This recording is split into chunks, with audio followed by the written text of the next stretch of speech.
Yung manok na mo nangitlog na. Tapos tulo sila nangitlog, ang isa aduha dahil naglumlom na, tapos ang isa nangitlog pa. Apat yung itlog. Ito naman yung naglumlom, kabila lang. Ayan, ito lang yung sa gitna nila. Oh. Ayan, oh. Hello, nak.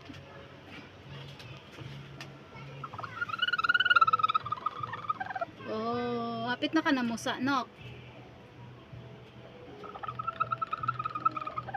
Oh, ano siya, daghan kayo ng iyang itlog, mga 12 kabuok. Ito din si Iyang. Dito siya lumaki, kaya na-miss niya dyan. Nasira na kasi. Kailangan ng anuhin, repair, ay hindi repair, sisirain tapos babaguhin na naman. Iyang! Iyang! Dara ka tulog-tulog? Sus! Dara ka yang? Ayan yung breeding.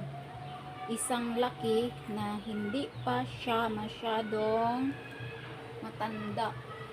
Wala pa kasi siya yung tahod, tinatawag nila yung palantandaan na ano na, lulang na yung manok. Nok! Isulong ka sa laing manok? Ilabukan ka, nok? Oh? Hagit ka niya, nok, oh? Away ko na mo? Ay, andun yung ibang manok, oh. Gisulong ang among manok, tapos giari na ako kay ayaw na maglabok. Maong akong gibugaw ba, giabog na ako. Balik ko dito sa kong trabaho.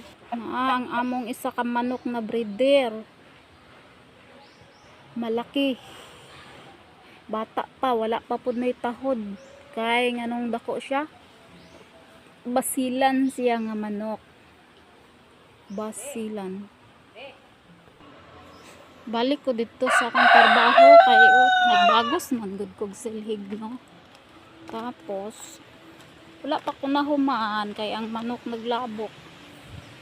Oh, natong trabaho unon himuonong silhig ba. Mauna akong nahuman ganina nga usa ko ing barog kay naglabok mang manok oy. Na wala pa ta ani kahuman. Taghan pa na.